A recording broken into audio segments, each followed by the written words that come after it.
और दोस्तों, मैं तांत्रिक अजय कुमार अपने इस YouTube चैनल में आप लोगों का स्वागत करता हूं।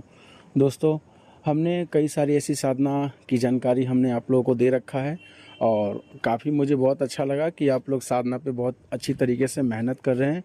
और जो लोग अच्छे तरीके से मेहनत करेंगे वो क्यों नहीं सफलता प्राप्त करेंगे, 100% सफलता प्राप्त करेंगे। तो सबसे ज़्यादा ज़रूरी है कि आप मेहनत अच्छी तरीके से करते रहें, क्योंकि जो लोग मेहनत करते हैं वो कामयाब ज़रूर होते हैं और जो लोग मेहनत करना छोड़ देते हैं वो कामयाब बिल्कुल भी नहीं होते हैं।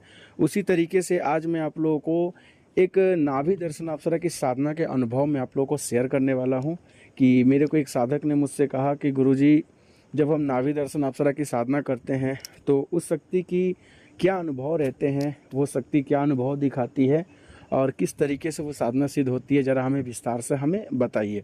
तो आज मैं आप लोगों को विस्तार से बताने वाला हूं कि जो लोग नाभि दर्शन अप्सरा की साधना करते हैं तो उनको अपने जीवन में क्या क्या अनुभूति हो सकती है, क्या क्या बदलाव आ सकता है, उसके बारे में हम अच्छी तरीके से आपको जानकारी देने वाले हैं।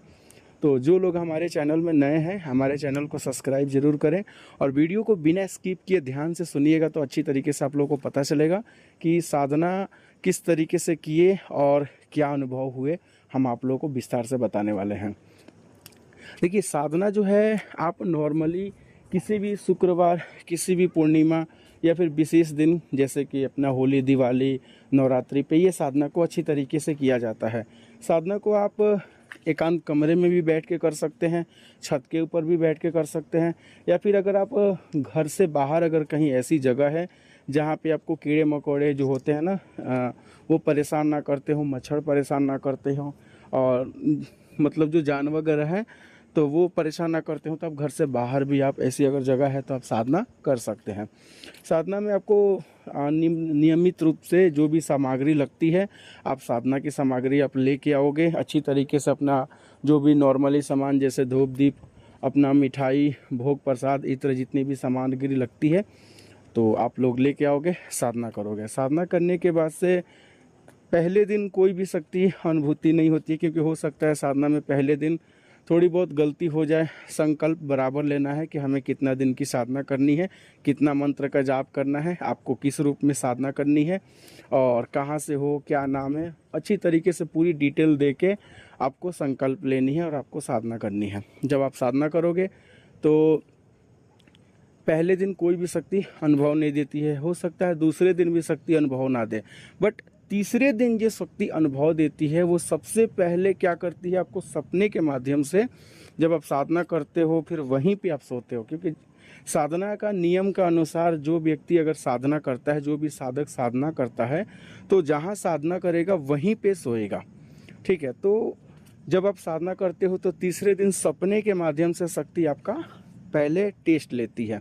मतलब बहुत सारे गंदे विचार, हो सकता है रात के 12 बजे के बाद, चाहे जो साधना होती है तो 12-1 बजे के बाद से आपकी जो साधना कंप्लीट होती है तो आप सो जाते हो। तो सोने के बाद से आपको हो सकता है सपने के माध्यम से बहुत सारे ऐसे गंदे विचार आए, सपने में गंदे दृश्य दिखाई दे। मतलब सबसे ज़्यादा ज़रूरी मतलब आपका कंट्रोल, अपने आप के ऊपर कंट्रोल कितना है, वो शक्ति चेक करती है कि आप अपने आप को कितना रोक सकते हो। अगर नाइट फॉल हो गया, ठीक है, तो समझो कि आपने अपना कंट्रोल खो दिया। फिर वो शक्ति सोचती है इसके पास उतनी ज़्यादा ऊर्जा नहीं है या फिर कैपेसिटी नहीं है कि ये अपने आप को रोक सके, और फिर साधना खंडित हो जाती है। काफ़ी लोग बोलते हैं कि नाइट फॉल से कोई प्रॉब्लम नहीं होती है, नहीं होती है, बट जब शक्ति परीक्षा लेती है तो प्रॉब्लम होती है। क्योंकि अनुभूति में आप हमेशा हमेशा तो नाइटफॉल नहीं होता है ना, बट उसी दिन क्यों हुआ, क्योंकि शक्ति ने अनुभूति दिया है। क्योंकि अचानक से पूरे सपने में मतलब गंदे गंदे विचार आना, गंदी तरीके से तस्वीरें आना, ये सारी चीज़ें होती है। उससे पहले तो नहीं हुआ ना, उसी दिन क्यों हुआ, क्योंकि शक्ति आपको पूरी अच्छी तरीके से चेक करती है, देखती है वो क्या दिक्कत क्या परेशानी। तो जब शक्ति देखती है कि हाँ इसके पास कंट्रोल है, तो ये आपके अनुभव रहेंगे। इसमें अगर अपने आप को बचा लिया, अगर हो सके, अगर इस तरीके से हो रहे हैं, आप उसी समय उठ जाओ, उठ के आप घूमने लगो या फिर नहा लो, हो सके तब ध्यान में बैठ जाओ। अगर ये चीज़ बचा लिया, हो सकता है ये लगातार 1-2 दिन 3 दिन अगर हो, तो ये कंट्रोल आपको खोना नहीं चाहिए। इसको अगर आपने बचा लिया तो उसके बाद से जब आपका साधना कंटिन्यू चलते रहता है तब शक्ति आपके कमरे में दाखिल हो जाती है।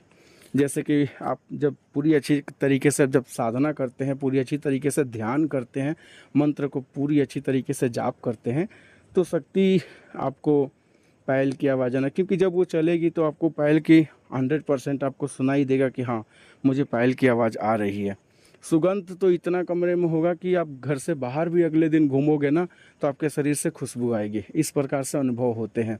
और सपने के माध्यम से उसके बस अच्छे अच्छे आपको अनुभव आने लगते हैं। जैसे हमने किसी लड़की को देखा, कहीं पेड़ पे बैठे हुए देखा, या फिर रात में उठते हैं पानी वगैरह पीने के लिए, या फिर वॉशरूम जाते समय तो हो सकता है अचानक से किसी लड़की को देख लिया, सुंदर से लड़की बैठी थी, या फिर फंदे से भाग गई। इस तरीके से बहुत सारे ऐसे अनुभव होते हैं। तो नाभि दर्शन अप्सरा की जो है इस प्रकार से आपके अनुभव होते हैं। और अच्छी तरीके से इस तरीके से जो अनुभव होते हैं तो साधना का सिद्धि होने का बहुत ज़्यादा चांसेस होता है, और बहुत अच्छी तरीके से चांसेस होता है सिद्ध होने का। तो ये नॉर्मली ये साधना का जो हमने किया है तो इसका जो अनुभव है इस तरीके से आती है। तो इसमें आपको बचना भी है, अपने आप को कंट्रोल भी रखना है, और अनुभव पर अच्छी तरीके से ध्यान रखना है, और अपना अनुभव किसी को भी शेयर भी नहीं करना है। अगर आपका जो गुरु होगा वो गुरु आपसे कभी भी शेयर मतलब जो अनुभव है नहीं पूछेगा, आपको शेयर भी नहीं करना है। हाँ, कुछ विचित्र हो रहा है, कुछ अलग हो रहा है तो आप शेयर कर सकते हो अपने गुरु से, नहीं तो गुरु तो वैसे ही नहीं पूछता है, क्योंकि गुरु को सब कुछ पता होता है। अगर सब कुछ सही चल रहा है तो कोई दिक्कत नहीं है, कुछ अलग हो रहा है, कुछ विचित्र हो रहा है तो आप बता सकते हो, कोई दिक्कत नहीं है। बट आपको अनुभूति शेयर करने की किसी से भी कोई भी ज़रूरत नहीं है। आप कौन सी साधना कर रहे हो किसी से बताने की ज़रूरत नहीं है। आप आराम से शांतिपूर्वक से अपनी साधना करो और अच्छी तरीके से साधना में सफलता प्राप्त करो।